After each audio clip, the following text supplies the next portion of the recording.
उनके पास चलूंगा। सीमा जी, आप संतुष्ट हैं जिस बात का जिक्र कर रही हैं प्रेरणा जी?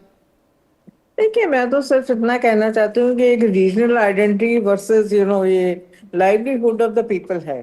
फ्रैंकली जो ये डिबेट है हमारा, और देखिए मैं तो हम भी मानते हैं कि भी मराठी आनी चाहिए, एंड वी ऑलवेज सपोर्ट कि हाँ भी मराठी आनी चाहिए। पर जनरली देखिए, जो आज जो ड्राइवर्स वगैरह हैं, मेरे ख्याल से 50-50 60 साल के लोग हैं, जिनको कि आई थिंक उनको इतनी मराठी तो आती होगी कि वो अपना काम चला लेते हैं। इतने सालों से वो ड्राइविंग कर रहे हैं, they are good in their job. हो सकता है उनको लैंग्वेज प्रॉब्लम है, पर अगर उनको मतलब देखिए, आप ये कहने की बातें हैं कि स्ट्रिक्टनेस नहीं की जा रही है। अभी उनको बोला जा रहा है ना कि भी अगर आप नहीं बोल पाए तो आपको रिटन टेस्ट देना है, एक आपको ओरल टेस्ट देना है। तो बेसिकली देखिए, अगर वो लोग तो ये बोल रहे हैं ना, आप उनको सुनिए, वो कह रहे हैं कि भाई हम तो पढ़े लिखे ही नहीं है, तो how can we give a written test. And वो भी ये भी बोल रहे हैं कि जो हमसे क्वेश्चंस पूछे जा रहे हैं वो आउट ऑफ सिलेबस पूछे जा रहे हैं, जो हमें सिखाया गया है वो पूछा नहीं जा रहा। और ट्रेनिंग सेंटर्स इतने कम हैं, आप देखिए मेरे ख्याल से 9.69 लाख ड्राइवर्स हैं, जिसमें से कि मेरे ख्याल से 1.69 लोगों को लाख लोगों को अभी तक उनको सर्टिफिकेट्स वगैरह दिए गए हैं। तो देखिए, मतलब बेसिकली एक उनका जो प्रैक्टिकल प्रॉब्लम है वो तो भाई हम भी जानते हैं कि देखिए, अगर हमें सीखना होगा, वी आर एजुकेटेड पीपल, हमने सीख भी लिया और हम बड़ी इजिली हम सीख सकते हैं मराठी। पर उन लोगों के लिए देखिए, जो इतने इतने सालों से रोज दे रहे हैं, उनका एक और वो 15-20 हजार रुपए उनके ऊपर जुर्माना लगाना, ये कहाँ की मतलब वो है फ्रैंकली। मैं तो पूछना चाहती हूँ, आप बोल रहे हो नहीं स्ट्रिक्ट नहीं है। अभी 15-20 हजार वो गरीब लोग हैं, उनका आप तीन महीने के लिए आप उनका वो बैच सस्पेंड कर दोगे, तो वो कहाँ से रोज उनके बच्चों के भाई फीस जाती है, सब कुछ जाता है। एंड इतने सालों से वो चला रहे हैं, मतलब अगर वो बहुत एजुकेटेड होते तो ड्राइवर क्यों बनते।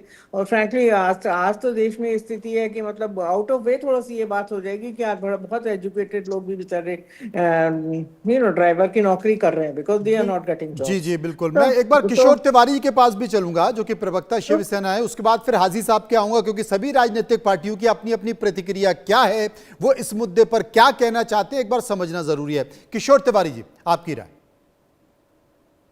ये देखिए, यह सियासी मुद्दा है हम्म।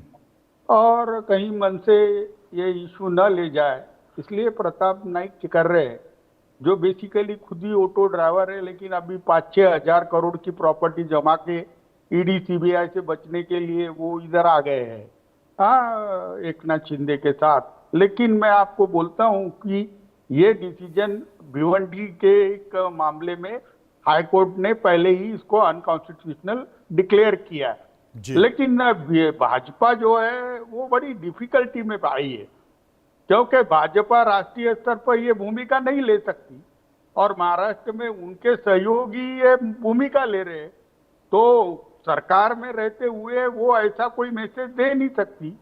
तो ये तो याद इनिशो इलीगल है ना, आप किसी पे सख्ती नहीं कर सकते। लाइवलीहुड करने अपने जीने के लिए कोई भी आदमी भारतीय है तो किसी भी राज्य में काम कर सकता है।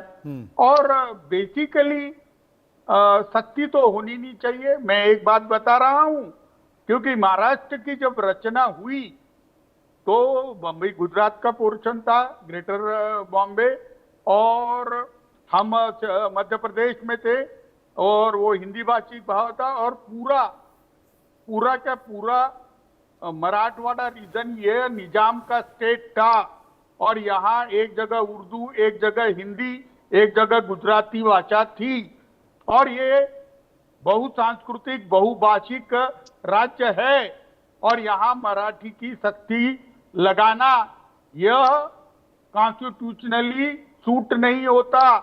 कोई भी राजनीति अगर ऐसी करना चाहता है तो मैं अभी बताता हूं, वो औंधे मुंह गिरेगा। और आपको जो बता रहे थे आप, यहाँ 60% के ऊपर लोग हिंदी बोलते हैं।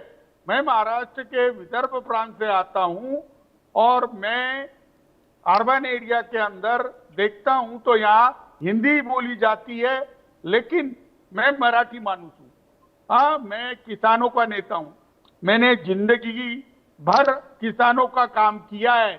मैंने मराठी आदमी, मराठी मानुस की जो बात करते हैं वो मराठी मानुस को कभी यहाँ किसान आत्महत्या करते हुए यहाँ आके आंसू बहाते नहीं देखा।